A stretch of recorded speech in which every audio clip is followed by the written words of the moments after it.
I'm going to hit the record button. We're kicking off. Welcome everybody that's watching the recording of this. This is a workshop Caleb Jones has agreed to join us on. Want to talk about two main topics in this workshop, mostly around open relationships and his philosophies around business. Caleb, your book, Alpha Male 2.0, somebody was asking me earlier on before you came on, about 10 minutes earlier, they're like, how does this open dating tie into business? And I kind of want you to answer that specifically, but my take on your book and your philosophy is really maximum freedom. And for a man to have maximum freedom and flexibility, he has to have the ability to maneuver.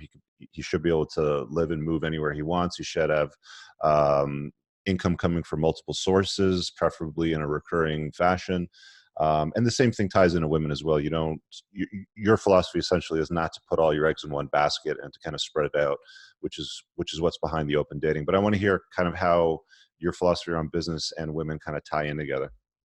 Well, you said it, but the bottom line is that if you have all the money in the world and your business life is great, but you are sexually in a prison where you're not allowed to do what you want, then you're still not free.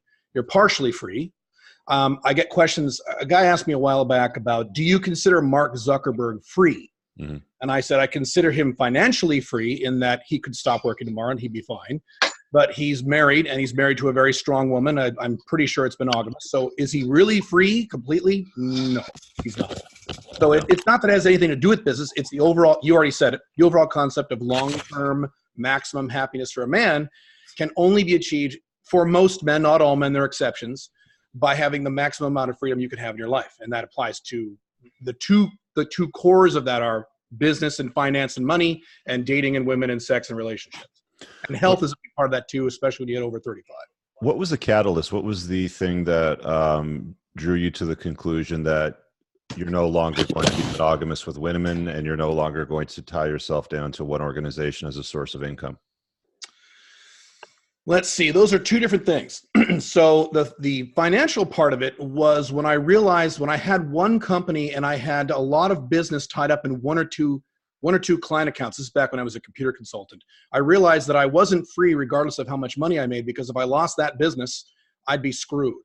And so I learned very quickly that I had to make sure that I had diversified income streams coming in so I wouldn't have to rely on any one stream. Mm-hmm. And so with monogamy, let's see. Well, I got married when I was a young, stupid beta male when I was 25, and I didn't really know any better. But even back then, I was like, God, I don't know if this system called marriage, where you're not allowed to have sex with anyone else except this one woman, and if she doesn't want to have sex, you can't have sex at all, and your only option is to cheat. And if she catches you, so she gets half your money and takes your kids and takes your car. Even back when I was 25, back in the mid-90s, I'm around your age. Mm-hmm. That didn't seem to make a lot of sense to me. But once I got divorced, I'm like, okay, yeah. I was right. My inkling was right. I've got to figure out another system where I'm able to love a woman or have sex with multiple women, but not be locked into any one. And so in 2000, let's see, when was this? 2007? Yeah, 2007, I said, I've got to figure this out. It's not that I love non-monogamy, and I said that back then. It's not that I love non-monogamy. It's just I know monogamy will never make me long-term happy because I'm a guy. And so most guys handle that by cheating. Cheating creates drama. Cheating doesn't delay drama. Cheating doesn't prevent drama. It just delays future drama. So that wasn't an option. I'm not going to cheat because then I'll have to fight that. So I've got to figure out a way to have sex with whomever I want, multiple women who stay with me regardless of the fact that I'm having sex with other women.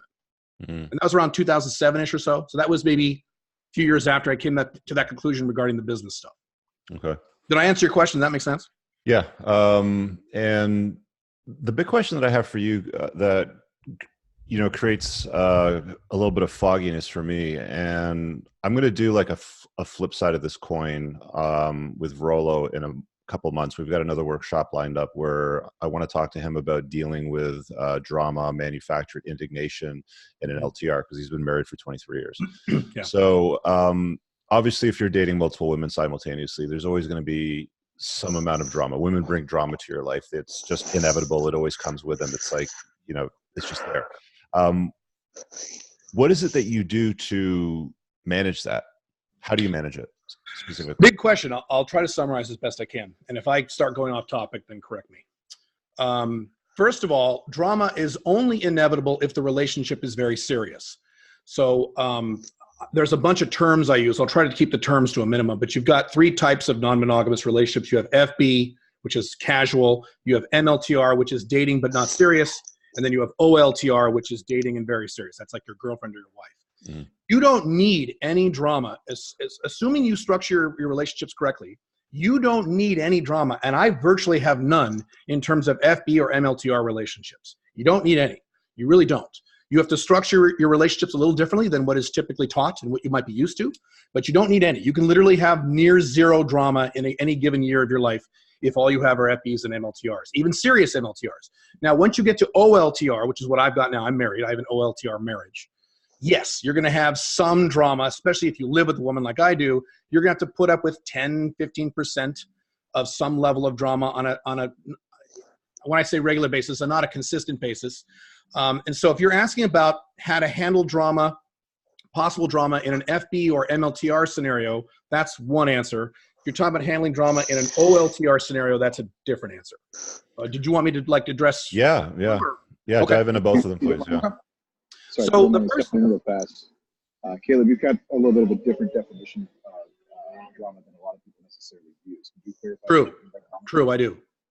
So good point. Let me be clear about that. So my definition of drama means harsh negativity that is directed at me. So if a woman sits down with me for dinner and she starts bitching about her boss at work and she's really agitated about it, to me, that's not drama because it's not directed at me. If she starts saying, well, by the way, how come you didn't do the dishes yesterday? Okay, now that's drama because now it's directed at me.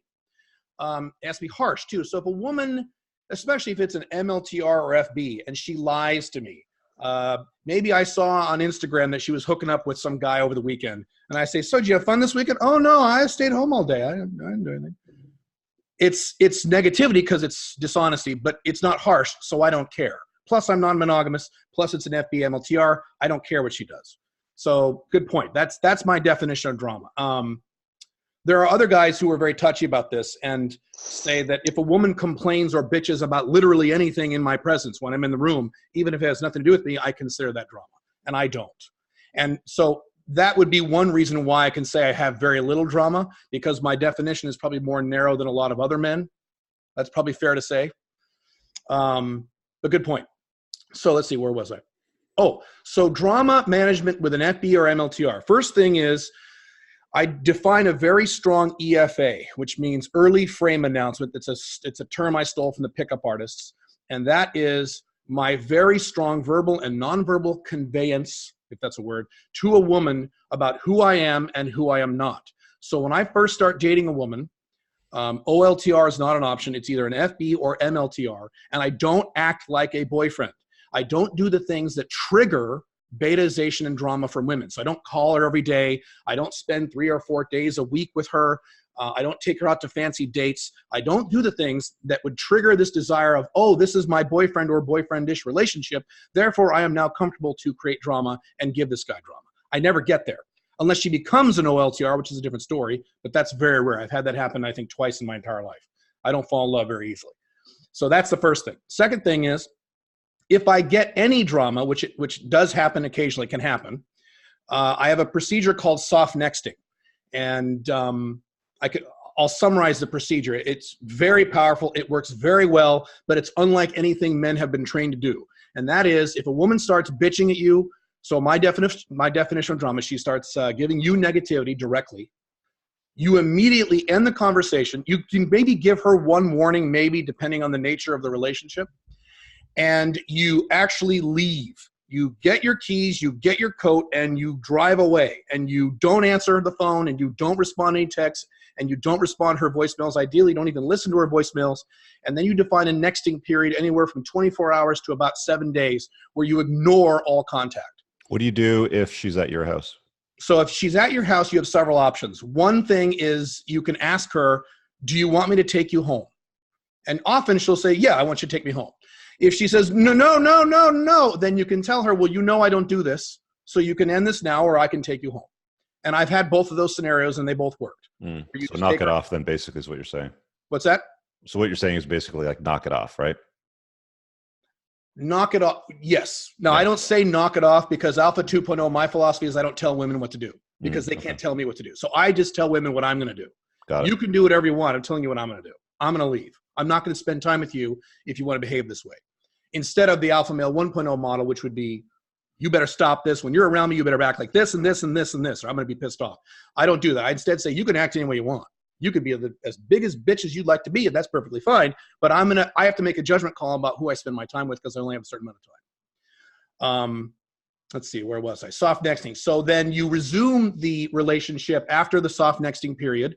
And again, this is literally no contact from you. She can call you, she can text you, she can bombard your Instagram. You ignore all contact, which raises attraction, and it engages things that she's never experienced before from a man, because what do most men do when a woman gets mad at them? They argue back and they yell at them, and they do the opposite of what I'm saying. They actually give them a bunch of attention, thus rewarding the drama, so they get more drama.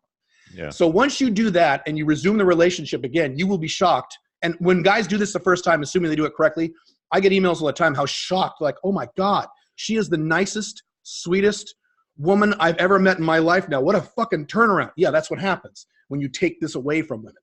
And you only need to do that maybe once or twice before she learns very quickly, okay, Caleb doesn't do this. So I can date other guys and scream at them, but I can't scream at Caleb because then he won't talk to me for a week. And the biggest desire women have from men is not sex. It's not love. It's not even providership, in my opinion. The number one greatest desire for women is attention. Yeah. They need your attention. I don't know if you agree with that. I totally agree. Soft nexting is very powerful. I mean, I did it recently in the last couple of months. I think it lasted like 4.5 days before she completely folded.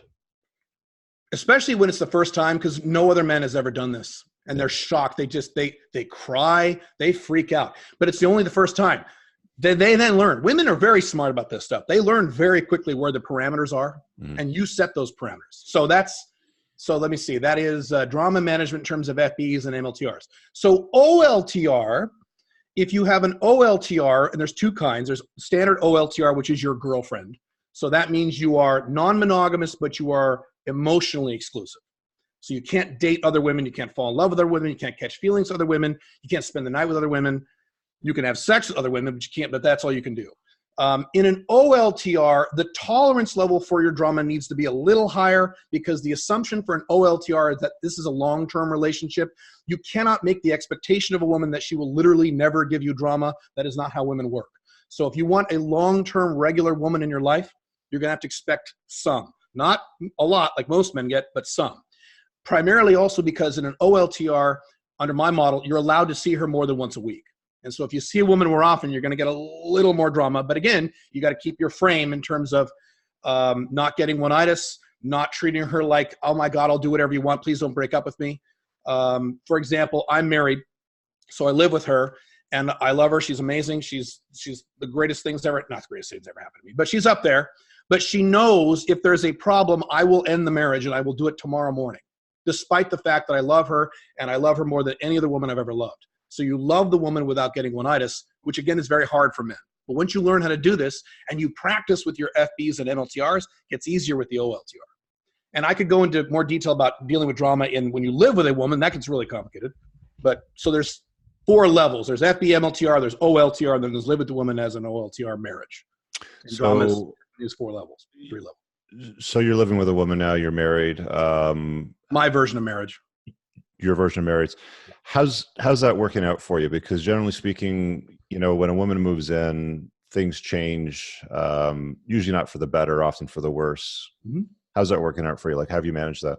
Right now, it's great. We've been living together I consider marriage when you move in with a woman. Yeah. It doesn't matter what paperwork you sign, although she signed a lot of paperwork to protect my finances. Let's see. We have been living together for just over 2 years now. Almost 2 years. I think it's 2 years. Yes. Right now it's good. There was an adjustment period of several months when she first moved in, and you have to expect that. So you have to expect some conflict when she first moves in and you're getting adjusted to each other, particularly if she has not lived with a man for a long time. She's been independent for a long time, which described her. She hadn't lived with a guy. She was 35. Well, she was 35 when we got together. It had been several years since she had lived with a guy, and it had been 11 years since I had lived with a woman. So both of those things cause some level of conflict, but not a lot, because under my model, you have separate areas of the house. And the reason for that is the biggest cause for drama when you live with a woman is that you have to fucking share everything. So you have to share the kitchen. You got to share your bedroom. You got to share your bathroom. And of course you're going to argue. Normal, unless you're a really easygoing guy married to a really easygoing woman, what are the odds of both those things being true? You're going to argue over these things. So we have separate kitchens. She has the kitchen upstairs. I have the kitchen downstairs right over there. I have a completely stocked kitchen. It's my own kitchen. I make my food down there. We eat together once a day, most days. I will make my food and I'll bring it upstairs and we'll eat together. Lunch, I'm by myself. So that way we don't have to argue over anything having to do with the kitchen. We have completely separate bathrooms. I never even step foot in her bathroom. I don't want to. And she doesn't touch mine. It's perfect. So we never argue about that. We have, we share a bedroom, but I have a separate guest room that is fully stocked with all my stuff in case I need to sleep downstairs for any reason and we have any problem. And she knows that I have the ability to sleep down there if there's any problem whatsoever. Not just drama, but any like logistical problem. Like last time I did that, she had this weird cough and she was coughing all night. And I said, I got to sleep, sweetheart. And she's like, no, I understand. Go ahead and sleep downstairs. So I was able to sleep downstairs. So we don't have to argue about that. So you reduce the number. First step thing is you reduce the number of things that normal couples argue about in a normal marriage. You draw that as to a bare minimum as you possibly can, and then you learn how to manage those things.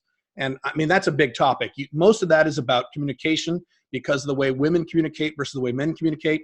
I actually have a bigger problem with that than most of you guys will because I am a very, as you can probably tell, a very extreme personality.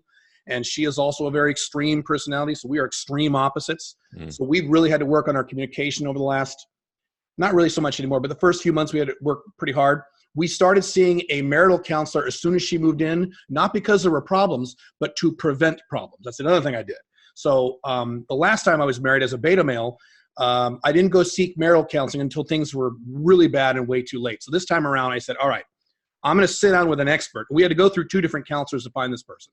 An expert who is focused on reducing the amount of drama in a live-in relationship and maximize the amount of harmony in the relationship, particularly someone who had experience with non-monogamous relationships, although we barely even talked about that. That's not even a problem in our relationship. And so on a semi-regular basis, we will see her too as kind of a third party to bounce ideas off. So that's helped. So let me ask you this question. Sure. Now that you've been living together for a couple of years, you know, you had your time apart after you got divorced. Do you still think that it's a good idea to live with a woman, or do you think you're better off not living with a woman, and why? For me, I am slightly more happy living with a woman, but that's me. And every man needs to make that determination for himself. A lot of men should never move in with a woman. A lot of men should, if they're out of a serious relationship, should take many years off. I purposely waited a decade before I even tried to do this again. That was purposeful. Most guys, you know this, they get divorced or they break up from their living girlfriend, and within 6 months they're moving in with another chick. Sometimes even sooner. Yeah. I want to go back to the open dating stuff, like on the early stage, because a lot of these guys that are on right now, you know, we get field reports and they're asking questions about spinning plates and how to date multiple women simultaneously, and the question always comes up: so where do we stand? What is your? I never get that question. How do you handle that? Like, how do you manage that issue when it comes up? Are you seeing other women, Caleb? Where do we stand? You know, stuff like that. Step 1 is you need to delay that question as far off as you possibly can. So with FBs, provided you're managing the FB relationship correctly, you will never get that question because women learn very quickly what they are. So she will figure out, if you're doing this correctly, she'll figure out she's an FB, and she's not going to ask where do we stand, or what is this to you, or what am I to you? You're not going to get those questions because she knows. So you're only going to get those questions from MLTRs. And in terms of those, all the techniques that I talk about, I have a thing called the cardinal rules, about 8 or 9 of them, all these regular techniques you have to engage in the first 3 to 5 months of the relationship.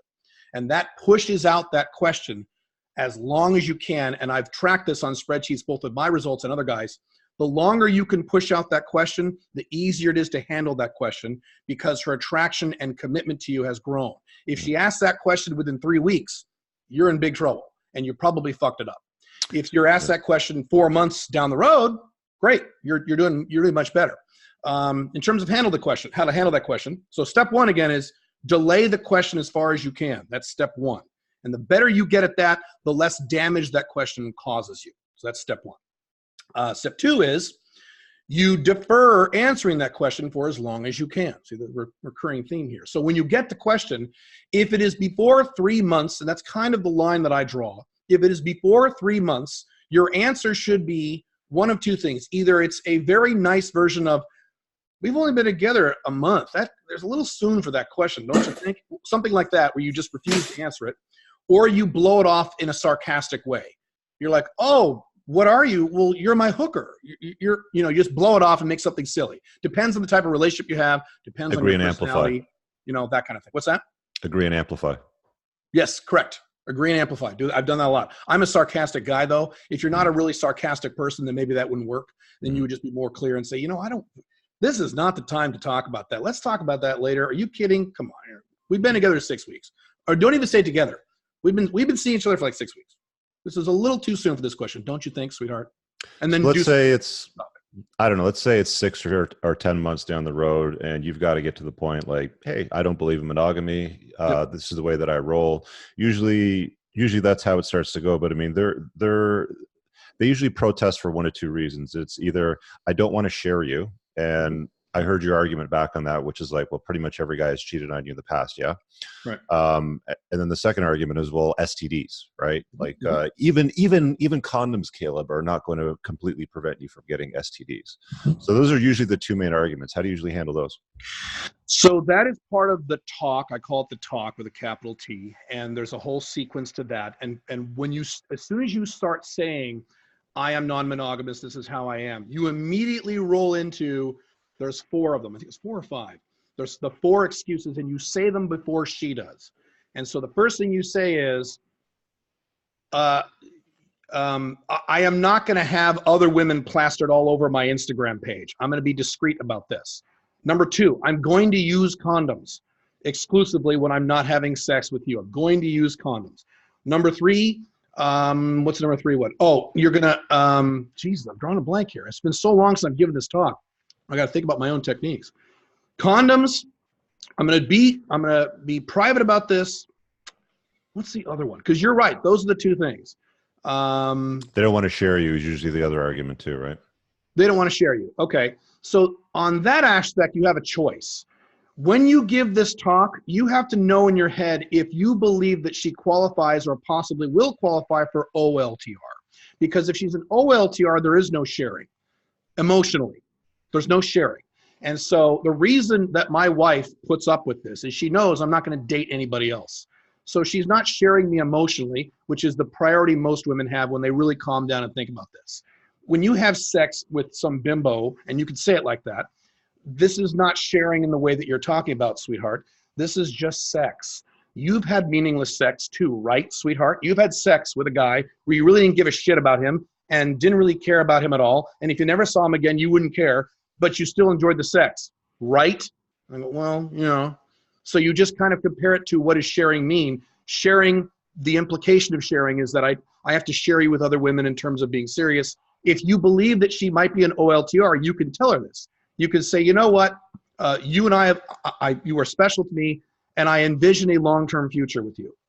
Now, if you don't view her that way, then you're just going to have to put up with it. You're just going to have to say, in terms of sharing, you say, it's not like I'm out banging 12 different women at once, which is probably true.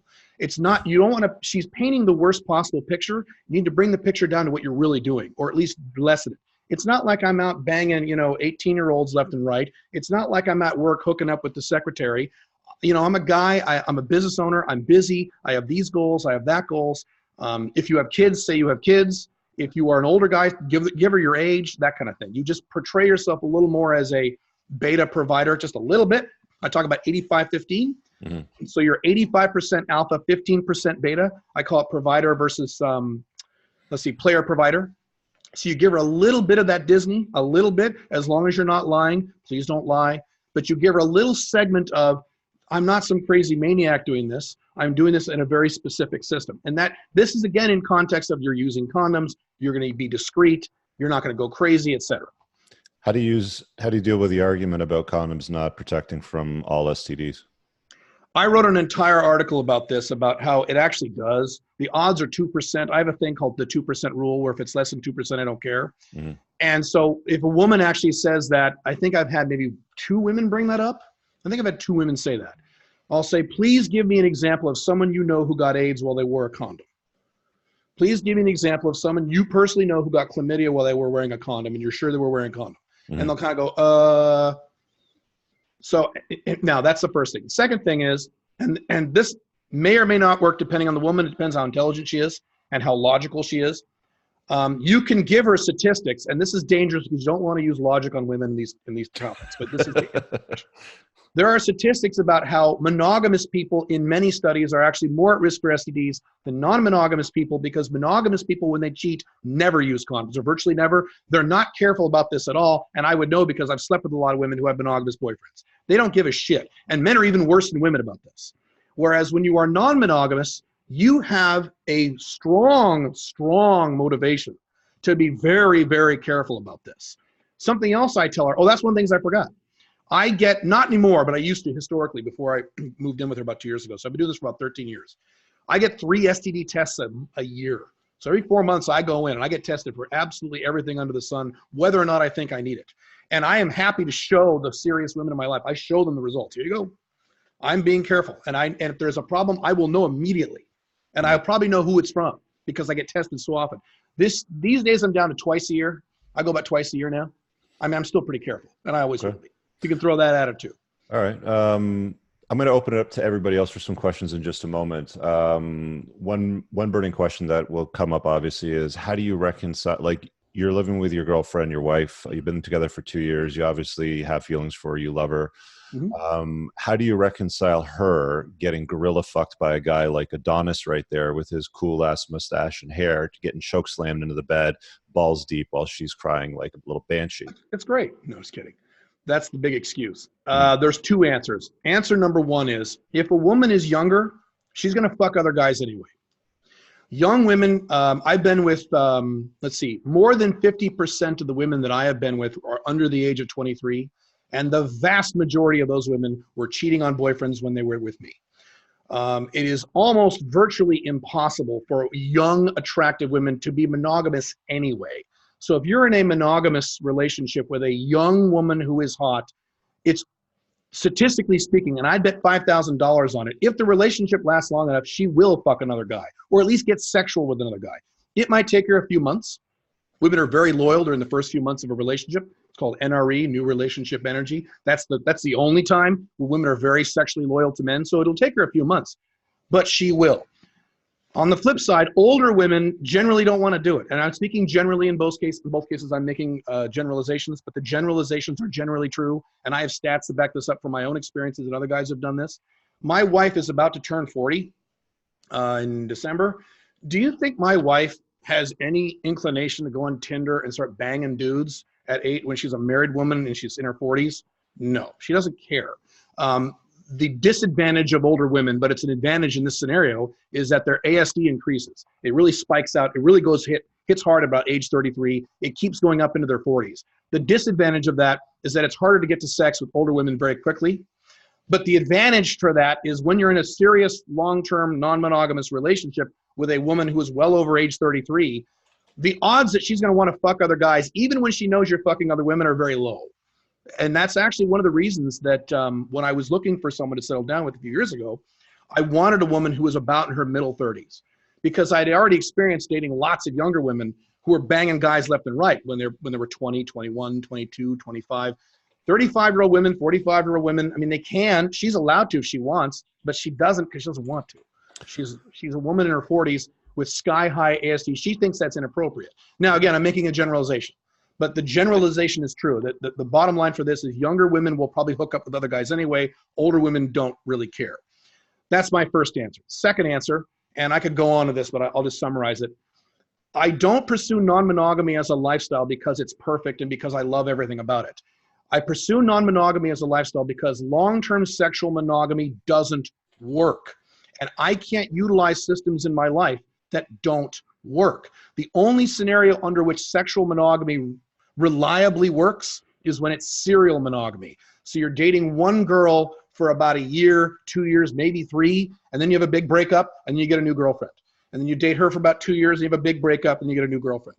So if your answer to life is, hey, that's fine with me. I'll spend the rest of my life being a serial monogamist and I'll have a breakup and a new girlfriend every 2 or 3 years into my 40s, 50s, 60s, then fine.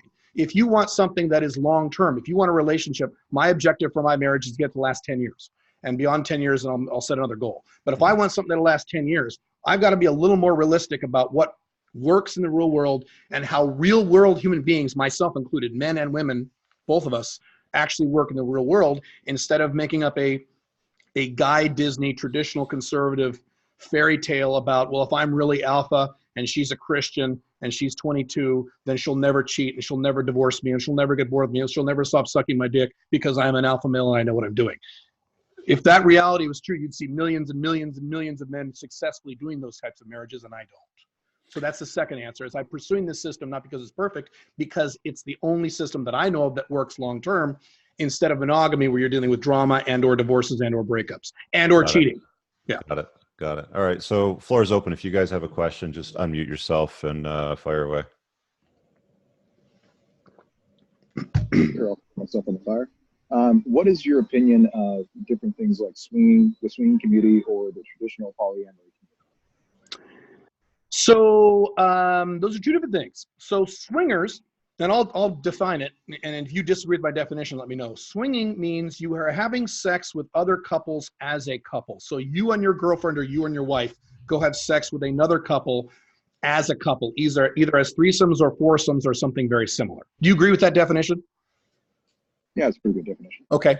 I'll give you my opinion on it, and I'll give you what I know about it. There's two different things. My opinion on it is that it's fine. The problem is that it is too similar to a threesome-only relationship. So that would be a relationship where your girlfriend / wife says, okay, you can fuck other women, but only when I'm naked in the bed with you guys. So we can have threesomes together because I like girls too. The problem with that is she will, and it's not a maybe, she will eventually get bored with that. So when she stops wanting to have threesomes, congratulations, you're now monogamous. And in a swinger type relationship, that is often the scenario. She loves it for a while. Your girlfriend, wife will like it for a while, but eventually, and it might take her several years, she's going to go, I don't want to do this anymore. I don't want to do it. Congratulations, now you're monogamous. It's not like you can say, okay, well, you stay home tonight and I'll go bang a bunch of wives. She'll say, excuse me. That's not the relationship we have. So that's my problem with swinging. That being said, I know a lot of swingers, especially in this part of the world where I live. I live in the Pacific Northwest, Portland, Seattle area. There's a lot of swingers type here. The swingers that I know, the married swingers I know, are some of the happiest married couples I've ever met. And I don't really understand it because swinging is really not my thing. It's not something I'd enjoy. I mean, I would do it if my wife really wanted to. She doesn't. But I have to state empirically, despite my opinions about it, the swingers I know are really happy being swingers. They really, really like it, which is strange. But that's just what I found. So that's my opinion, and that's what I found. Let's see, your other question was on traditional polyamory. Okay. I think it's fine as long as you have the freedom to add and delete new women as needed. So there's this new thing now with polyamory. And again, traditional polyamory is not something I really do, although if you have multiple MLTRs, that would count as polyamory. The challenge with polyamory is that the women you're dating can sometimes turn into mini girlfriends. And so let's say you're dating two women in a polyamorous relationship. It will then become what they call poly-exclusivity, which means you're not allowed to fuck any other women except those two. Okay, fine, but what happens when one goes away, which she will? Women are wired to break up with men or get bored. She leaves, now you're monogamous. So if you get into some kind of polyamory arrangement, it's fine. I have no problem with it. You just have to make it very, very clear. And this is a logical construct. So a lot of women are going to have problems with this. Hey, if X amount of women leave, I have the right to go out and bring in new women whenever I want. And if you don't like that, we shouldn't even go there.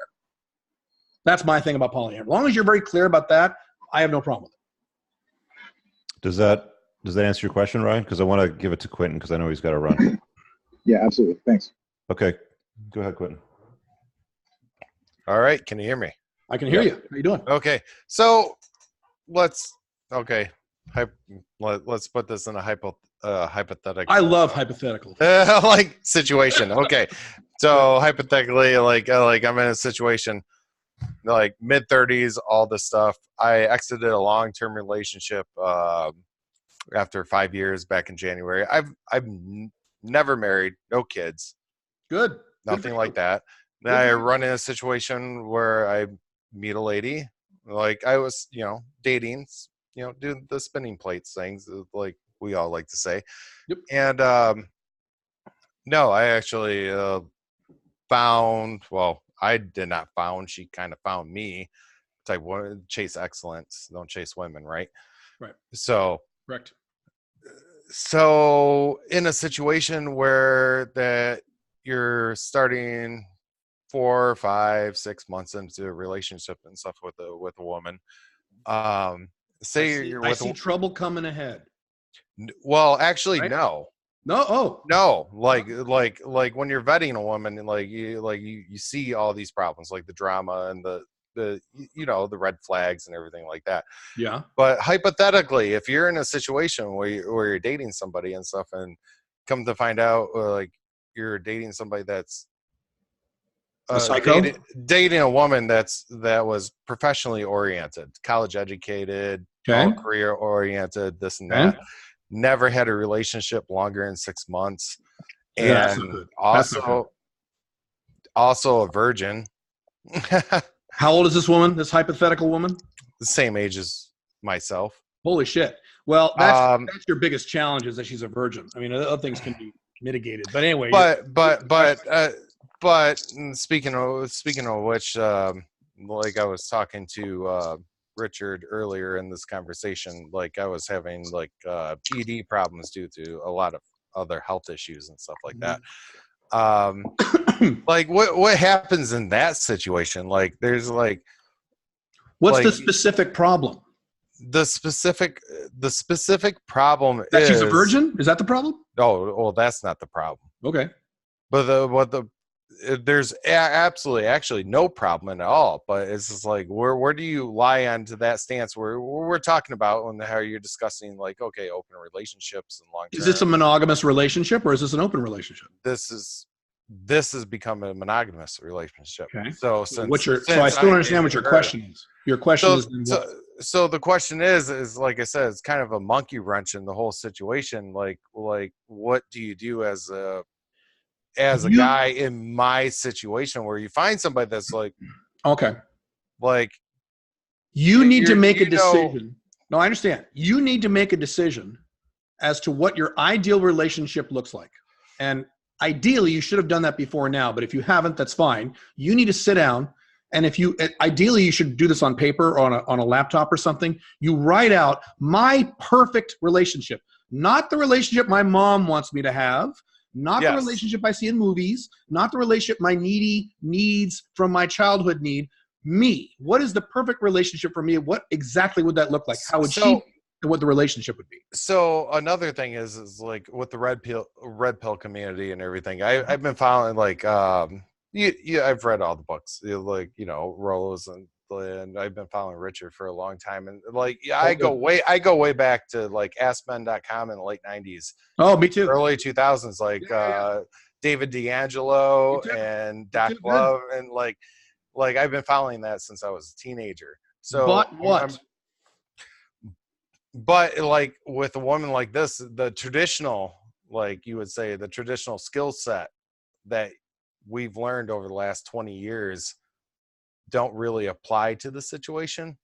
Like, what traditional? You mean the traditional relationship skill set? Yes. So like for example, like I disagree with the entire monogamy skill set. I think monogamy is a system that is designed to just simply delay drama before explosions occur. And this is one of those things. There's absolutely no drama. Like over almost a 6 months period, there 6 months can be very good. Monogamy can work for a while, and it usually does. It usually is great the first 6 months, first year, sometimes first year and a half. Oh yeah, but I still don't understand your question.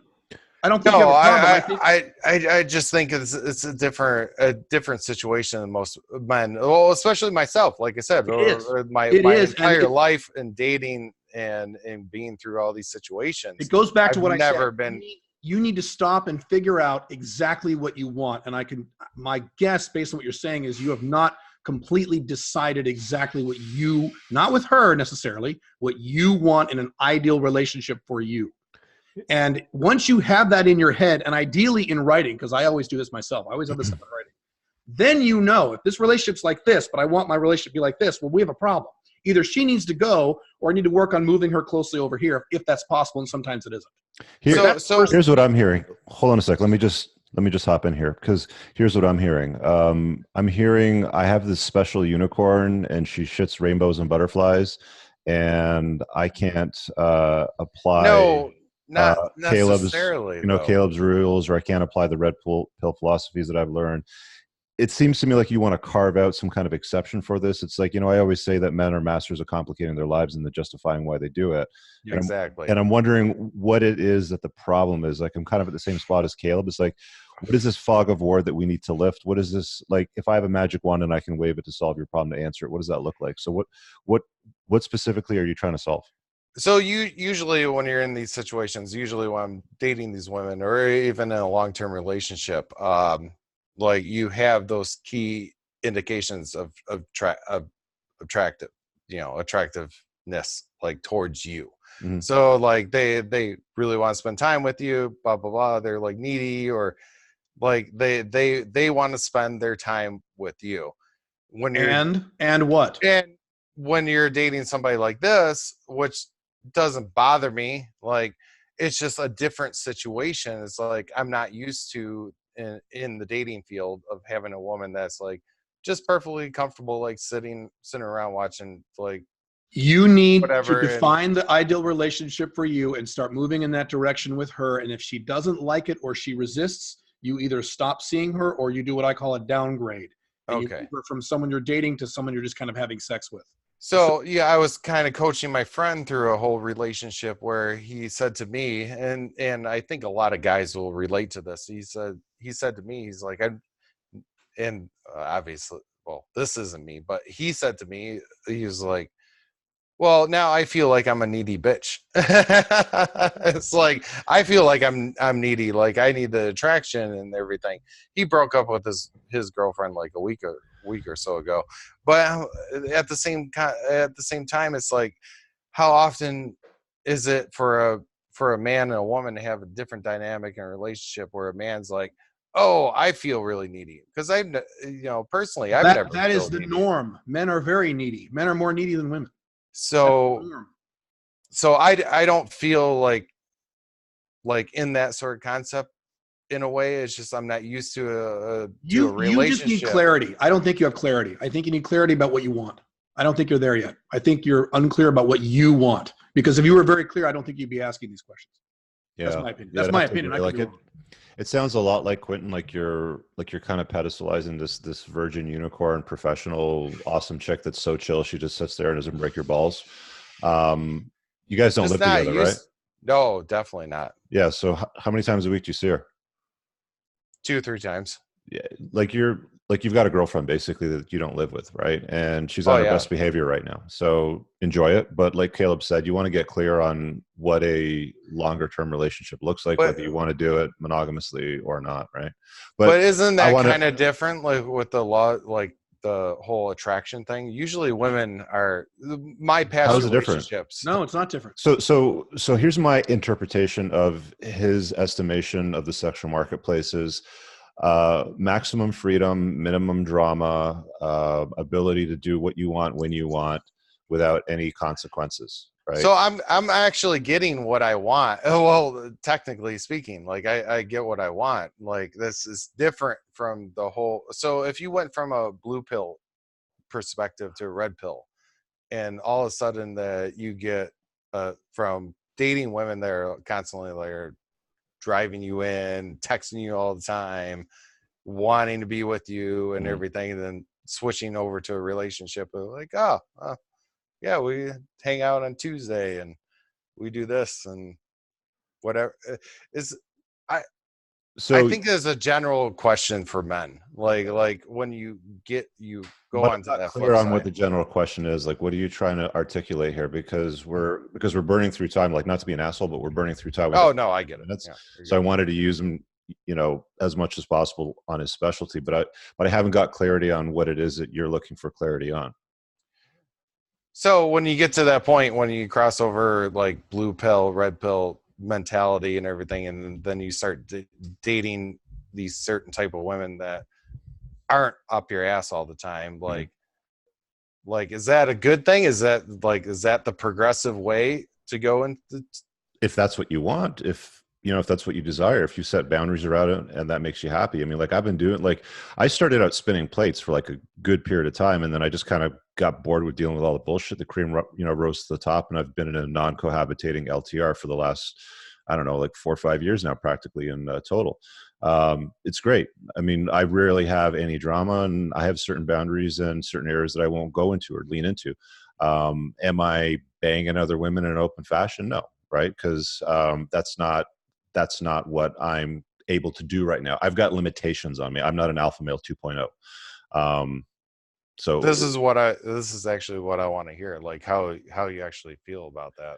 Well, would I like to pork everything that moves? Absolutely. Right. But there's got to be, mutual attraction. There's got to be the time for it. At the same time though, dude, like I get exhausted by the BS that women bring into my life. I've got my daughter half the time. I got businesses that I run. So I also rationalize my head, by the same token that, yeah, maybe it's something that I'll do in the future. I'm not saying that I won't open it up in the future, but right now, this is what works for me. So I'm clear on what works for me. And I know what works for me. So I think that what you're missing right now is you're lacking clarity on what works for you, right? That's the key. He's clear on what works for him.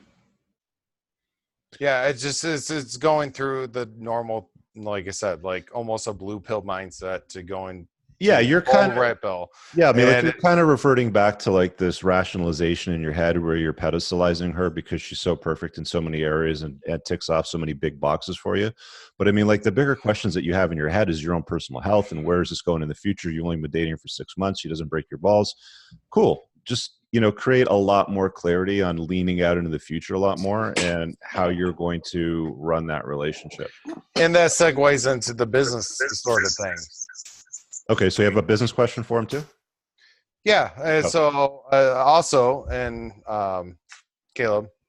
Yeah. That I'm in a similar business that you are. I've been working IT since I was 15 years old. Cool. I don't do much IT anymore, but that's where I got started. Yeah. So I ran my own business until I was 23, and then I worked for managed service providers and stuff like that. Now I work for a big international company. And doing maintenance and everything, and it's just I'm getting to the point. I'm a systems administrator for the entire U.S. and I'm just getting in this point where I'm burned out of a job. It's like, do I revert back to like going back to my business, my LLC? Like I have everything. Like, yes. Do I just go back into that? Like, my advice for just about all men is to get to work on your own business. Mm-hmm. That's my advice. That's my default advice for all men. You will never be free if you have a job. There are rare and usual bizarre exceptions to what I just said, but beyond the rare and usual bizarre exceptions, you will never be free and you will likely never be long-term happy if you rely on a job. Even if your job is one of those easy, boring, high-paid jobs. And it's unlikely that you're actually going to develop a level of financial freedom where you have fuck you money and where you can quite literally tell somebody to go fuck themselves. Absolutely. Correct. And that's where I would love to be. Like I'm at the point in my career, like I learned from my mistakes when I was younger. I started my own business when I was, 15, 16 years old, ran until I was 23, then worked in the corporate world, worked from everything from big corporations to mom and pop shops, and accelerated from that. Start a little IT consulting business on the side, put away 15 hours a week into that business. If the good thing about being a consultant, if you have that experience level, is that you only need 1, 2, or 3 clients to get enough money to quit your job, unless you make an extraordinary amount of money at your job. Most guys can get 1 to 2 to 3 clients and you're out, especially if you've got money in savings. And that's why I renewed my LLC and everything else this past month, because what happens when you run across a person and say you have a $500,000 contract, like somebody wants to hire you for $500,000, and then all these other people are sitting around. Either they're going to overcharge, do a bad job, or they're going to be like, oh, wait 3 months for my paperwork to go through the state or the government, whatever. And so I just maintain, make sure that my business is up to date and that my website's good. Okay, that. Quentin, I'm going to cut you off because we've only got 40 minutes left with them, and I want to pass around to you're good. People that have questions. So fire it up, guys. Jump in. Hey, Caleb. Hey. My question is, I know your forte is online dating, or that was your preference.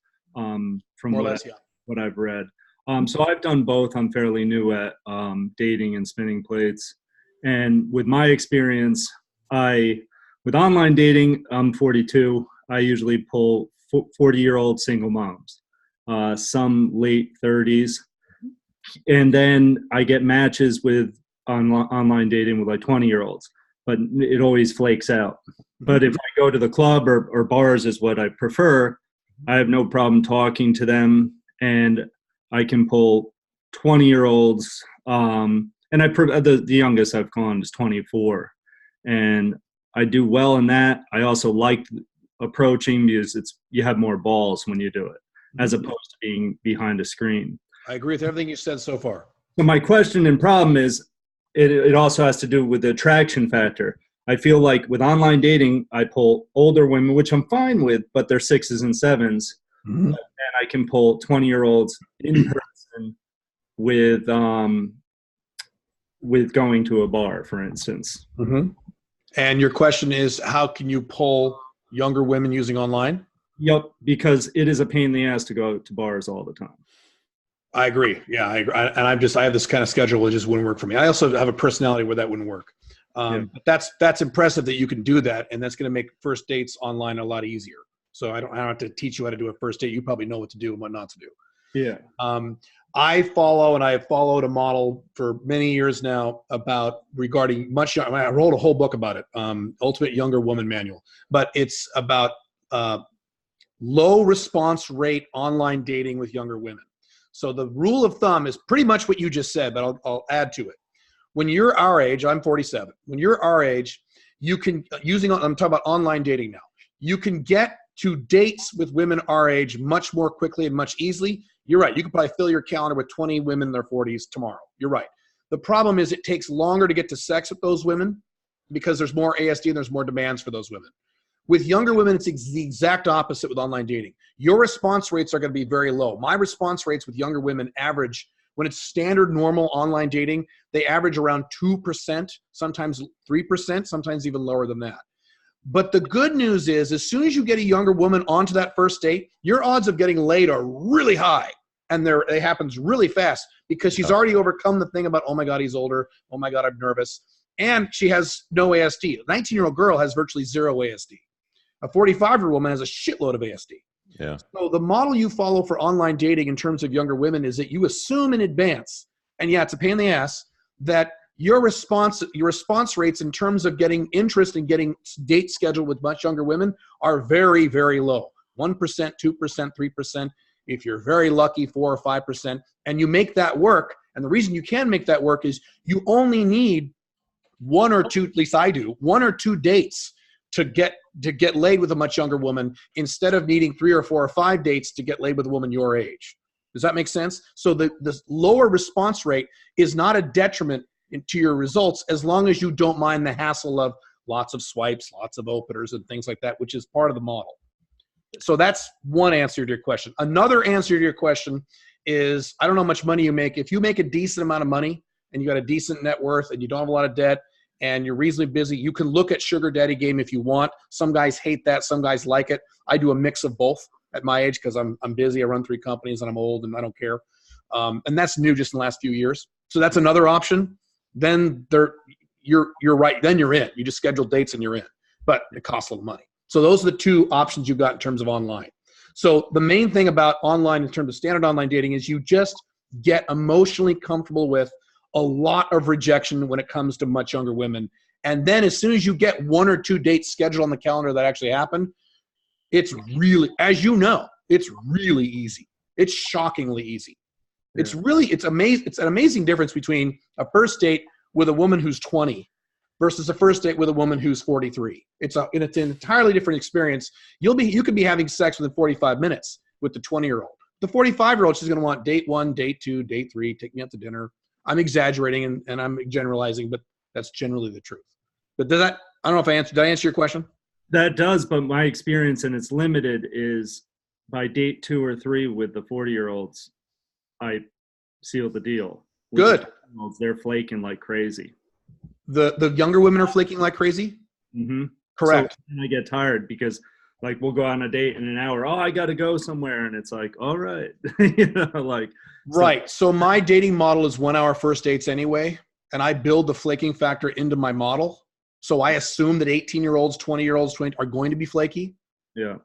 And again, I make it emotionally comfortable for women to flake on me when they're that young. Because you're right. That's one of the reasons I actually stopped dating younger women for a while, because they were so fucking flaky. It was driving nuts with my schedule. Now I'm back to them again because they don't care if you're married. Mm-hmm. But anyway, you're right. There's no specific answer to that other than you put in the numbers, and most importantly, you make it okay. Most guys, you may be in this category, and I was in this category for a long time, they get really upset when women flake on them. With these younger girls, they're essentially teenagers. People under the age of 23, in my opinion, are still teenagers. I don't care what their numerical age is. Yes, teenagers are going to flake on you, and you make it right. You make it okay, and you work with it within the system. If you want to date younger women, Mike, and you don't want to deal with the flaking, the only way to get around that is just to do the sugar dating, right? Because then you've got an arrangement in place. Right. And even then, sometimes they flake, but it's not nearly as bad, correct? Well, that may be my next quick question, because I know other people have to go. With the sugar dating thing, I make a very good income, but I'm newly divorced. So okay. I don't know how it works is, you know, if you bring a woman back to your place, it's like I live in a raised ranch. I don't live in a mansion because, you know, my income got split. It doesn't matter. Care. It doesn't matter as long as young girls don't care. Yeah, as long as you're interesting, you're in good shape. You know, you have something fun to say, and you give her a couple of bucks. You give her a gift card. You take her out somewhere, get her nails done, or some shit like that. She'll be all over you like a fat kid on cake, and she'll. And you're not creepy. And you're not creepy, but you're not. You got game. You're okay with that. Yeah. It doesn't matter. None of that matters. That matters with women our age. Try that, because if you're divorced, like, do you have a kid? I had 2 kids. Yeah. So if you're divorced, you got a custody schedule, you know, your time's tight. You don't want to deal with, you know, wall smash single moms that, you know, have pushed out 4 footballs through their vagina, and they're talking about the dent in the car and how they got to get you to fix it, and their fucking plumbing's broken and all that bullshit. You can make the most out of your time with smoking hot women, and you're basically paying them to leave. Yep. And not flaking. And there's a lot less flaking, you know, with that ratio too. Mm-hmm. Yeah. Cool. Yeah, they don't care. There's a book that I got from B-Rob. It's called Salty. I don't know if you read it. No, but I remember the. Yeah, grab it. It's kind of an interesting dive into his world of sugar dating. Okay, great. All right, thank you very much. Keep the questions coming, guys. Did you ask Adonis has one? Hey, Caleb. Hey. How are you going? Good, good.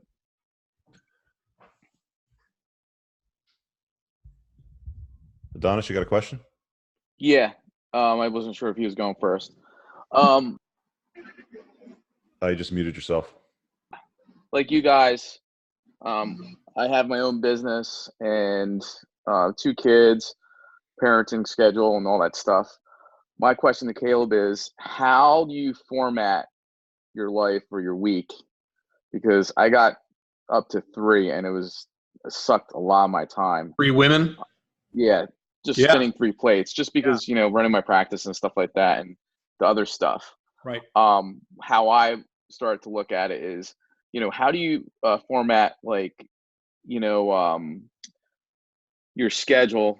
How I was looking at it is, you know, maybe reducing my parenting time, because some of the stuff I'm just transporting my kids to different places where I could delegate that to their moms and focus more on the weekends with my experiences and stuff like that. So I agree with that. What's your suggestion with that? Especially if one of my goals is to be a location independent business. Good. Like Good. How do you leverage that? Like, you know, like I have a 4-year-old and a 9-year-old. So they're not teenagers and stuff like that. So it's kind of like a little bit more high maintenance. So yes, how do you? I went through the same thing. How would you suggest formatting that? So here's what I did when my kids were young, because I've been doing this for over a decade, and I have 2 kids. They're grown now; they're in their early 20s. But when they were young, the way I set it up, first step 1 is you need to designate. And I kind of sound like a broken record. FBs versus MLTRs. Most guys don't do this. They just say I'm spinning plates, and when you say I'm spinning plates, all the women become MLTRs. And well, MLTRs, right now, FBs, just dealing with FBs. I'm fresh. You're not dating these women. They're not spending the night. You're not going out on dates. You're just hooking up and talking, and that's it.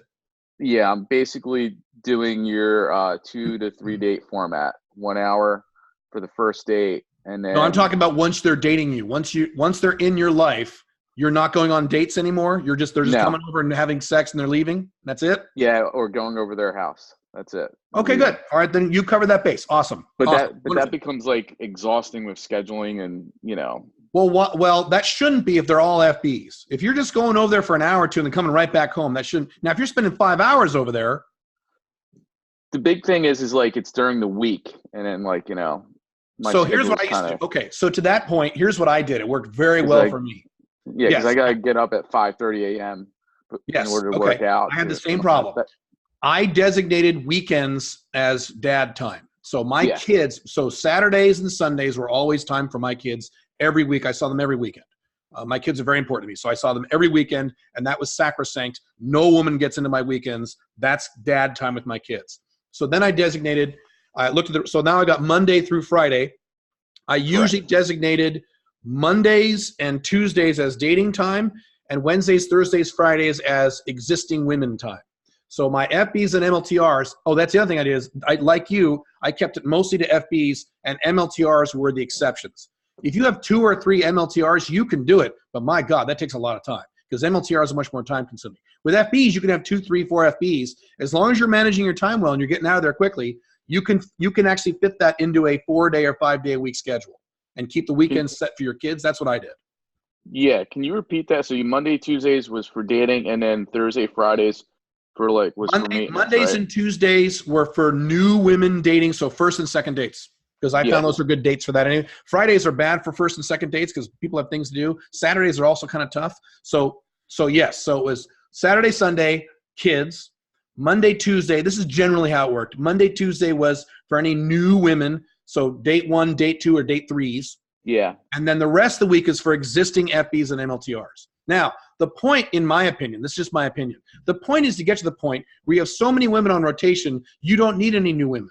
So then you can now free up your Mondays and Tuesdays for existing women or to take a rest.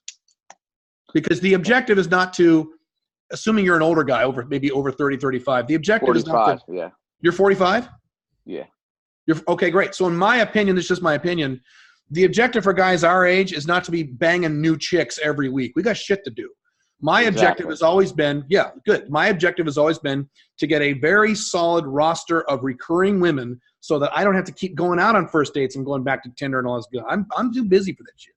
So the point is to get to the point where that Monday and Tuesday is now freed up. Now you have Monday through Friday to see your existing women, and you pick maybe a day or two in there to focus on work or rest or something else. And then you get the weekends for your kids. Yeah, I totally co-sign that. What I was going to say, Adonis, is you'll find that after a while, like after you do a few Wednesday nights with the same chick, let's say, and you're kind of falling into like a habit or a schedule, it's not even going to come up. It's just going to be like, okay, so I'll see you Wednesday night at 7:00. Do you want me to bring dinner? Sort of Accurate. And then it's very easy to manage that way. Okay. So yeah, because basically I have the kids 4 days a week, sometimes 5 days a week. So that's why, according to like your philosophy, low drama, high frequency happiness, I was not happy. I was working for everyone else, so. Like you said earlier, if some of those days for your kids is you just driving around to football and shit like that, then yes. Yeah. Have your ex do that and spend quality time with your kids. I figure I'd rather pay more child support to have more free time. Yeah. Okay. All right. Thanks. Appreciate it. You bet. All right, guys, keep them coming. Hey, Caleb. Hey. Hey, so I got 2 questions. One of them's following up on what you just told him, actually. Okay. I've always got lots of plates spinning, and I feel like I'm addicted to finding better plates. So you're like, be satisfied with what you got, and I'm like, well, there's always a fucking hotter chick out there. It's like addicting on the dating sites, and so I always am upgrading. I'm dropping them and upgrading. Like, how do you get set? Like, what, you gotta have like 3 10s? Or no, because I'm usually kind of happy with them, and then I get sick of them after a few weeks or a month or whatever. But when do you know you're satisfied? And then my second question, I really relate to you, man. Books all the time, and Rich too. I mean, it seems, and Rich spends a lot of time with other guys doing his car stuff and shooting guns. What do you do for like male bonding? Because it seems like you're really busy with work and you're really busy with women and you're married. Do you cultivate male friendships? And that's it. Okay, got it. So your first question is a very complicated, very big topic. I've written a lot of articles about this, the Black Dragon blog. I've written about this in my books.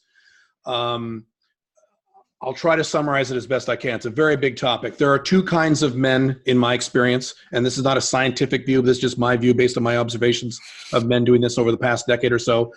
And the names I've assigned for them, and maybe they're not perfect names, but there are thrill of the hunt men and there are pleasure of sex men. Thrill of the hunt men like being in the hunt for new women. It is exciting for them. They like going on first and second dates. They love having sex that first time with that first new woman. That's extremely exciting for them, especially if it was hard. If they had to bust through a lot of ASD and work really hard to get her and then they fuck her, they think that's just fucking great. And what are the traits of those men? There's several traits. One trait is they have very strong game. They're very good with women. They're very confident guys, which is great. The downside of being a guy like that is that you kind of mentioned they get bored. They get bored really quick. So some guys, I've talked to some guys who they have sex with a woman 4 times and they're already kind of bored. Even if she's a 10, doesn't matter if she's a 10 or not. It's irrelevant. They need new women. Matter of fact, I just wrote an article about this last week. First thing. Second thing is, yes, you should set a goal, and I did this and I achieved it a long time ago, to get to the point where all of the women in your roster, and you want to have a minimum amount of women you can. If you think you need to date 10 different women, that's not a workable number. My number has always been 3. I'm always dating at least 3 women, but I always kind of keep it at around 3. I don't want 2. 2 is too close to monogamy. So I like 3. 4 is too many. 5 is too many. I've done it, but I like 3. So you get that number down as low as you can. And then, yes, there's nothing wrong with setting a goal to get to the point where those 3 are amazing to you. They don't necessarily have to be 10s, although they could be. They're amazing to you. So my wife looks like a Playboy playmate because that's my type. I like hot Playboy bunny blondes with big tits. That's exactly what she looks like. My 2 FBs, I got 2 right now, are very young and very petite and very hot. They have dark hair. They have very different bodies than her. So I have a nice range of variety. They're exactly what I want. It's great. And so I don't have a strong need to add new women unless I have to. But I am a pleasure of sex guy, which means that once the women are attractive and I'm having regular sex, I'm satisfied in that now I can justify the time. I can spend time on my business and my mission and my fitness and my other work beyond my woman life. If you are constantly seeking new women all the time, women become the end. And in my opinion, women are a means. I have sex so I can focus on my work. I have sex a lot, and I have a lot of women, but I do that so I can focus on my work and focus on my health and focus on aging better and focus on my mission and all the other stuff that have nothing to do with women. That's my opinion. I don't know if I answered your question. That's an overview. That was fucking perfect. That was money. Good. Great. Okay, cool. Your second question was, do I hang out with guys? Yes, but it's usually only when I travel, but I travel a lot. So you might be hard to tell. I'm an introvert. So Myers-Briggs, I'm an INTJ. So I don't have a strong need for friendships. Most of my friends that I've got live in other cities, and we talk like this. Do I hang out with guys on a typical day-to-day basis when I'm home in my home city? Not really. You're right. I'm working. I'm working or I'm having sex or spending time with my family. Usually working, but I have a lot of sex too. When I travel, when I go, I just got back from South America. I'm going to Europe next week. I'm going to Australia after that, and then Hong Kong after that, then back to South America. When I go to these other countries, yes, for some reason, I don't know why this is, that's when I get my guy time, when I travel internationally and I meet guys from other countries or Americans who are staying in those countries. I don't know why I do that. That's just how it kind of worked. It all goes back to what I was talking about to one of the guys earlier, is that you need to focus on what makes you happy. Having a bunch of friends, it's not something that make me happy. It wouldn't make me unhappy, but that's just not a priority in my life. So I focus on my work and my mission. And when I leave, I get my guy time, my bro time when I'm out of the country. And that's more than enough for me, but it's not a regular thing, but I don't need a regular thing. Yeah, that's cool. I mean, I'm an INFJ, so I definitely understand. I'm not. Well, if you're an F, you need friendship a little more than I do, a little bit. Yeah. Yeah, because of that F in there. Yeah, which is fine. But you need to identify what are the bare minimums I need long term in my life to make me happy. If that's 10 friends I hang out with all the time because I'm a ENFP, great. If that's one close buddy that I hang out with every weekend, go to the bar, great. If that's sporadic stuff like I do, great. Just define it and do it. And whatever you define shouldn't have to match anyone else. It should match you, not what you're told to want. Yeah, I just always find that hanging out with women, well, not hanging out with, but fucking women is definitely more pleasurable than hanging out with guys. Even though I always have a good time hanging out with my guy friends, especially. But like me, when I travel for work, that's when I hang out with the guys. We go out. Oh, okay, there you go.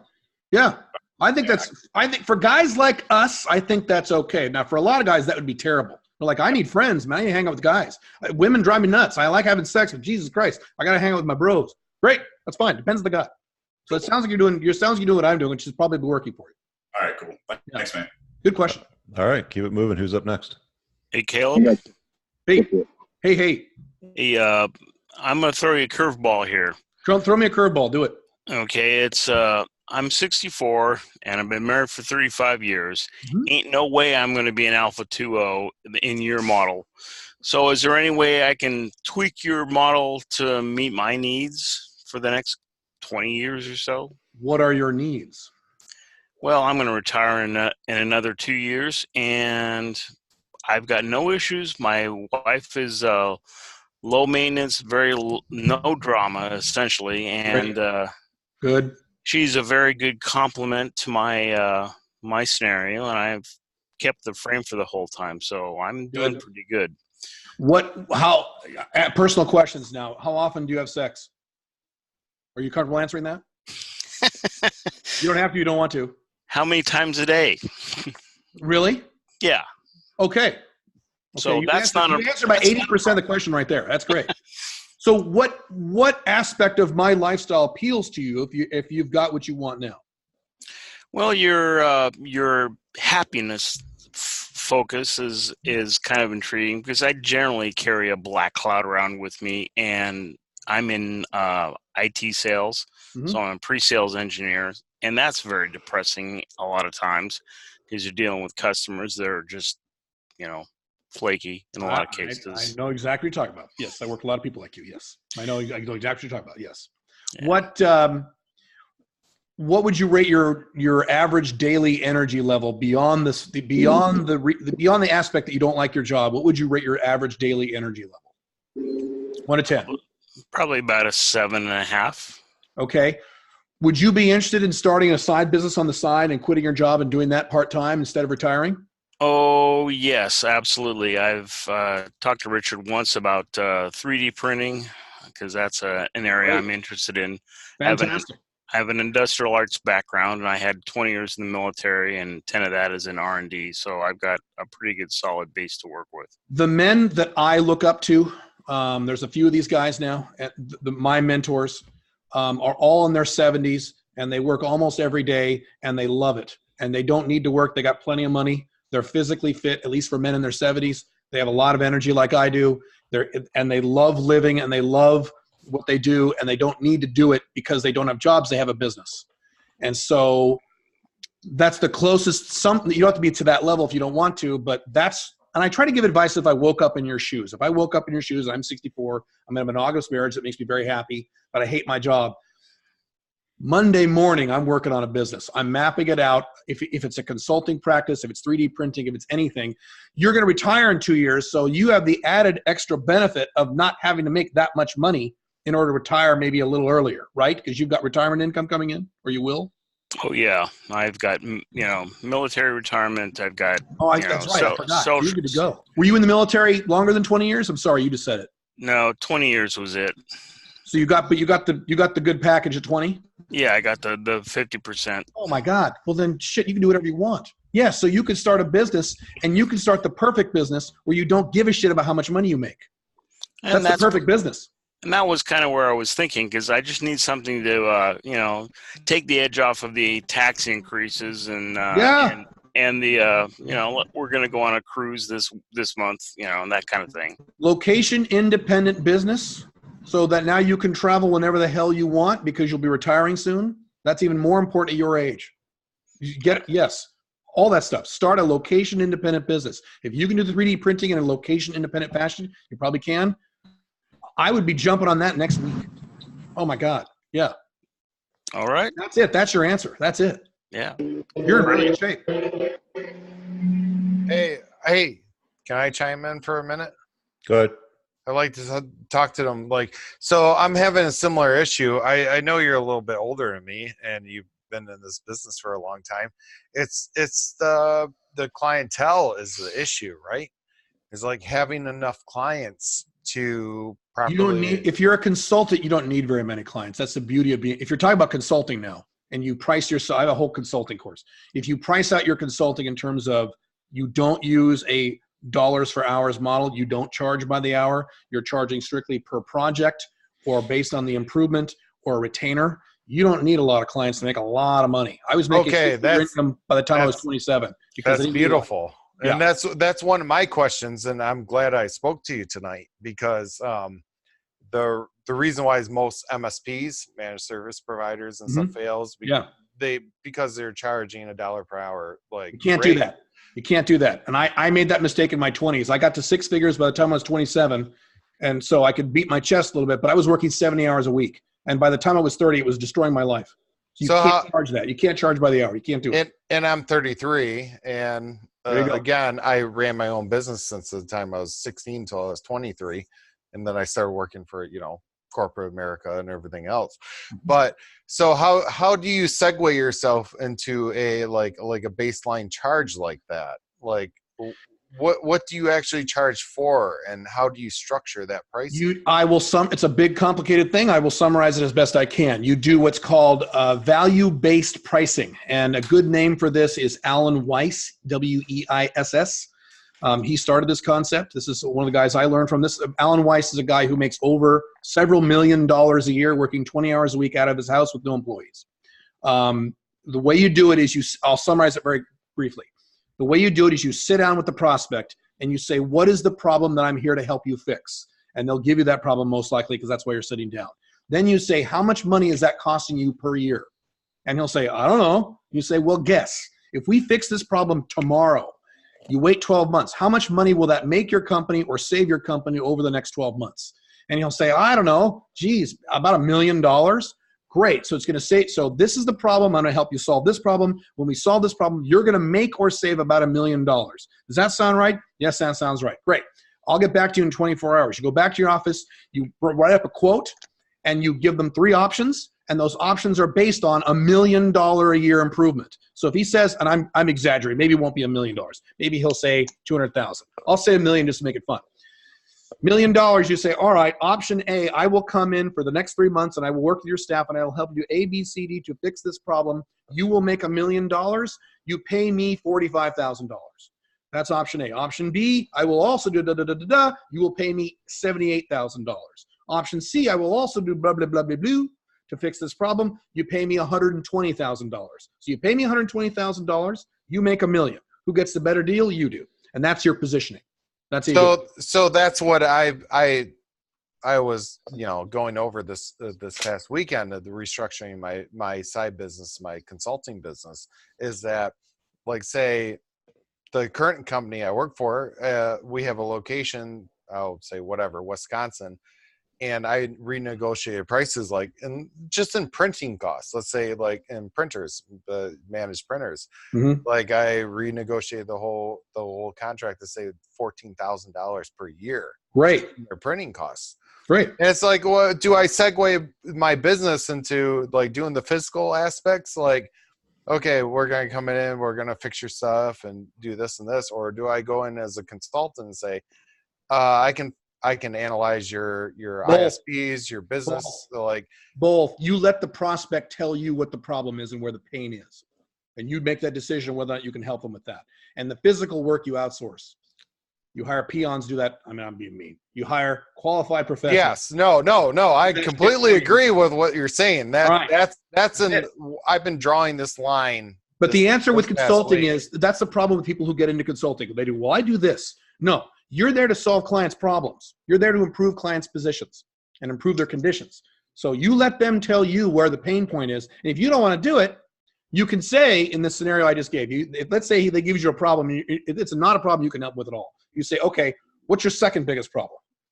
And they'll go, well, our second biggest problem is this. And you can make that decision if you want to help them with that. But you don't worry about this. These are my skills and this is what I want to focus on. Let them tell you what the pain point is and fix that problem and charge accordingly. So where do you draw your percentages at? Like, okay, say Percentages for fees, you mean? Say if this company's going to save $1 million. I don't have a formula. I get that question a lot. I eyeball it. I just kind of gave you an example, but maybe that's not a good example because it was $1 million. That's where I'm at right now. I'll give you a good example, Quentin, because I built a debt relief business on the premise that it saves people a minimum of 3.5 times what I charge them in a fee. And I've been running that business for 15 years. So, Caleb quoted like $45,000 on $1 million. I'm sometimes quoting somebody on, $35,000 on $100,000 sort of things, or, $50,000 on $100,000. Like the margins can be tighter, but as long as they're walking away, saving a hell of a lot more than what you're charging them, and you relieve pain and you solve a problem, and there's maybe some other, spin-off benefits to that, you can charge a hell of a lot. I mean, if you're saving somebody $1 million a year, you could charge them as much as $500,000. Yes. See, that's where my question. If you can sell it right. If you can sell it right. And that's my specialty, because I've worked with across the industry, like everything. Like I said, just printers was an example, but I also work like say your Verizon bill or your Rogers and whatever, whoever you have. It's just like, what do you charge? Like, where's your percentages come from? Is this per client that you're just figuring out? As much as you're comfortable. And the more experience you get with this, the more comfortable you'll get. As much as you're comfortable. And that example I gave probably isn't a good one, but the answer is as much as you're comfortable. Richard is right. You're saving someone $1 million, you can easily charge 50%. No problem. You can do that. Yeah, because I've Richard for a consult. I've saved my company, like, I've been with my current company for 2 years, and just with their residual, like with their ISPs, between their printers, between their ISPs, all their providers and stuff, I've saved them more than double my income. Oh, more! I'm sure that more, and that's why it sucks to be an employee. You should not be an employee long term, in my view. You're getting screwed. That's fine for betas. I mean, that's fine for normal guys, but guys who want to build a life like this, you need to have your own business eventually. And that's why I want to segue. Like most people, okay, say we're like looking at most people, and the other previous person, I forgot his name. I think it was Dodge or somebody that was talking about like wanting to go in 3D printing. Like, yeah, you're looking at the whole like producing and making a product versus the actual residual income and actually saving money for these companies and getting a kickback off of it. I'm like, that's the way you want to go, correct? Yep, like, correct. Okay. That's how you want to position it as a consultant. Okay, let's keep moving along. I want to get the questions out there. We got them for another 7 more minutes. Who else wants to jump on? Sure. I got 2 questions real fast. Go ahead, Ryan. The first is that there's a lot of talk in the management, like the initial take that everybody takes from the rationale and everything else is. You're a little muffled. Talk a little louder. You're a little muffled. Speak up more. Sorry about that. So the initial take in the manosphere is generally you want to date non-anonymously. Sorry. Where's your mic? Is your mic underneath your shirt, or is it covering something? Sorry, is that any better? Yeah, way better. Go for it. Awesome. Okay, yeah, it's on a headphone. So the initial take in the manosphere is usually date monogamously, spin plates. But both you and Richard and a lot of other people like Ryan Stone, roll and long-term relationships. So could you talk a bit about the argument for being in a long-term relationship even after being red-pilled? And kind of going with that is, you guys were talking a lot earlier about getting clarity on what you want. And I know you went into this in your Maximum Freedom course, which was excellent, by the way. Okay. Could you talk a little bit about how to get that clarity about what you want when you're not sure about what it is you want? Okay. So your first question is, you want me to argue for having a long-term, you mean like live-in relationship or just long-term relationship? Long-term and live-in, yeah. Since that's both the situation. You have a live-in relationship. Yes. Rollo, Ryan has, Richard's obviously doing, not cohabitating, but still long-term relationship. Got it. Okay. Two aspects. Number one, it kind of ties into your second question. You need to sit down and think through very carefully, how happy would I be if I never settle down with a woman in terms of a cohabiting relationship. And you don't say now, you don't say, when I'm 32, I don't need that. I get young guys all the time. Well, I'm never getting married. I'm 27. Okay, that's cool. But I have a feeling if I check in 20 years from now, you might be married. So long-term in your 40s, 50s, 60s, 70s, past 70, past 79, I won't go there. But long-term, will I be happy if I never live with a woman? I can have a girlfriend, or I can spin plates, or I can bang hookers in Thailand when I'm an old man, whatever scenario you come up with. If that makes you happy, then fine. Don't settle down, don't get a girlfriend, or don't ever get married, or don't live with a woman. That's fine. Some men are in that category. If you're like me and you say, I will always have this thing in the back of my head, no matter how many women I'm with or how amazing a relationship is. I'm the kind of guy where I kind of like to live with a woman. I can't be monogamous, and I never will be. But yeah, I think I'll go there. Then fine, you design a plan for that. So that rolls into the second aspect of this.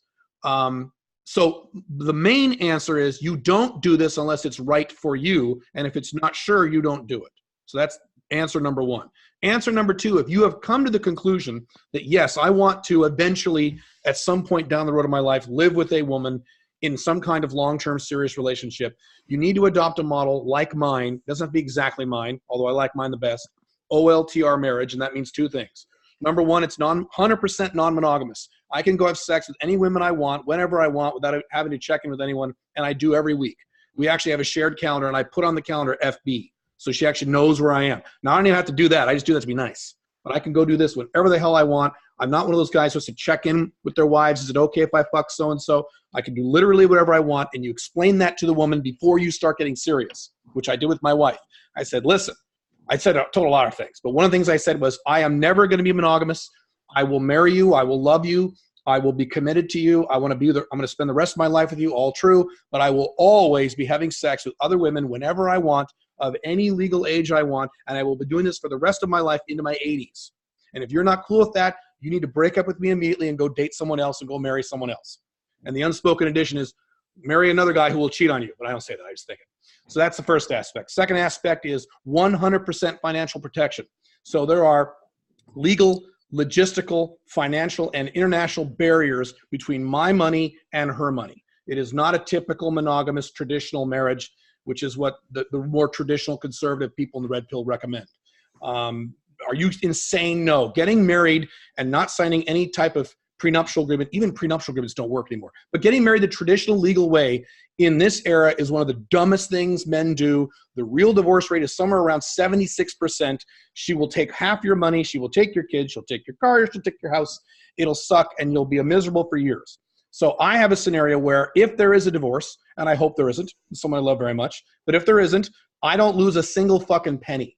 We go down to the courthouse and we sign one piece of paper and we're done. She could challenge it, but I've done a number of things where if she challenged it, it would make her look really stupid. She had to sign a stack of paperwork this big before she even moved in with me. Forget the wedding and everything else. So on top of that, there are international barriers. We could have a whole discussion about asset protection, all that stuff. But that's the argument in terms of doing it safely. The weapons that women have when you marry them or get into a traditional LTR, particularly when you live together, are, I don't have to fuck you, and if you don't have sex with me, you can't have sex with anyone else, and that's just tough shit. You're going to have to jerk off to porn. And you better do what I say, or I'm going to divorce you and take your kids and take half your money. Marriage is fine as long as you eliminate those two things, which is what I've done. So I don't have those two problems. I can do whatever I want sexually, and if there's a breakup or divorce, my financial life is completely unaffected, and my sex life continues. It wouldn't be a happy day, but I'd be fine. So those are my two answers. Do you have a book or a course on the paperwork for your legal marriage setup? I don't, but that's in the book. That's on the to-do list. The challenge with that is every state, country, and province is different. Yeah. You have to speak in generalities, which may not apply. But yes, I have something on the to-do list for that. Yes, because I get a lot of questions about that. Okay. Yes, I do. It's coming. All right. Well, we're at the 90-minute mark, Caleb. Let me check my phone really quick here. Hang on, I see something here. Yeah. Do you have more time? Time for one more? One moment. Hang on. Yes, I have more time. I might suddenly have to interrupt you, go, but I'm good for the moment. Could I say one thing, though, Richard? Go ahead. Yeah, go ahead. Yeah, first of all, I just wanted to say thanks for such a great book. It's fucking awesome. Oh, great. I'm usually a speed reader with nonfiction, and I couldn't read it quickly. It was just, Oh my I gosh, really liked great. the sort of nuanced examples, and I really liked I hope I don't get it wrong, the happiness change curve. Happiness change curve. Yeah, and I kind of, so I'm really big into principles that work with both business and women, and just in general in life. And I found your book hit some of that stuff really well. And I know we've been talking about women a lot tonight, but I think that curve, if you had anything to say on long-term versus short-term, because it seems we just in life go through that over and over, right? You're unhappy for a little bit as you make a change for the better, and then you get better. And now you have new standards based on being better. And we all have our ups and downs, and just I just found that chart really interesting, because I thought it was really relevant long term and short term, and I just wanted to know if you had anything else to add on that, because I thought those were really cool concepts. Yeah, there's an extension to the happiness change curve, which I'll have to put this in the sequel to the book someday or something. And that, you're right, you are constantly. Should I explain what this is? I'll explain what this is really quick, what he's referring to if you don't know. So the happiness change curve is whenever you make a change in your life, on a scale from 1 to 10, you're at a certain level of happiness. Okay. So let's say you start at a 5 and you want to get to a 9. In order to make a change to get to the 9, you have to make some changes in your life that are going to immediately make you less happy. So your happiness will go, let's say, from a 5 down to a 2. Very briefly, but you're going to go down to a 2. And then you'll creep up to 2.5, then 3, then 4. Then you'll get back to 5, but then you'll keep going. 6, 7, 8, 9, and now you're at a permanent new state of 9. So you have to go through that pain to get to the happiness, and that's just the way life works. You said long term. Long term, you will get to a point, I'm there now, but it took me 25 years to get here, where you're still going through the constant, so you're going through a constant happiness change curve. You get to your 9, and then you do it again. Well, now I want to get to 9.2. So you're going to drop down, go up here, go back, and now you're at 9.5. And you keep growing. You get to a point eventually, it takes time, where instead of having your happiness drop, you are not unhappy, you're just uncomfortable. So there's several changes I'm making in my companies right now, and they're new to me. And so I'm uncomfortable, but I'm not unhappy because I'm excited. So because you're resilient at this point, correct? There's this sort of resilience within you where it's like just getting used to taking losses almost at all in whatever way that is. It's like, yes, that's one way of saying it. That is accurate. Another way of saying it, or another aspect of that, is I've laid the foundation on all the areas of my life where everything is so good, I don't have to worry about dropping down anymore. So my sex life on a scale from 1 to 10, in my opinion, is like an 11. My financial life on a scale of 1 to 10 now is maybe a 9.5. My physical health, I'm still overweight, but as compared to American men my age who are 47, I'm at least a 7, if not an 8, in terms of health, not fitness, but health. So I'm at a point in my life now, because I've worked hard at it, where it would be very difficult for me to make a change that would drop my happiness significantly. So all I can do now, and I do it, is I still continuously try to improve certain areas. But instead of dropping a drop in happiness, I have a slight increase in uncertainty and discomfort, which is different than being unhappy. Does that make sense? It does, yeah. So that's the long-term aspect of the curve. And it may take you, it'll take you time to get there. It took me. Oh, for sure. But I think the lesson is relevant even for people who are feeling like shit and might be at a 3 or a 5 or a 6. That this is constantly occurring, and your new standard, what you consider low, might actually be so much better than some people's lives, or so much better than your own life used to be. Absolutely. So I thought that lesson really resonated, and thanks for joining us tonight. I really You bet. appreciate it. I've talked to guys who were at a 3 in happiness, and we've discussed that. If you get your 3 to a 4, that's awesome. Most guys, I hate to say this, but it's true. Most guys who spend a long time at 3 are at 3 the rest of their lives. So going from 3 to 4 is huge. You don't have to make $1 million to get to it from a 3 to a 4. You don't have to bang a supermodel. Just get from 3 to 4. Oh my God, what a huge, and then go from 4 to 5. Oh yeah, you kidding? Hell yeah. Yes, accurate. Hell yeah. Thanks, man. You bet.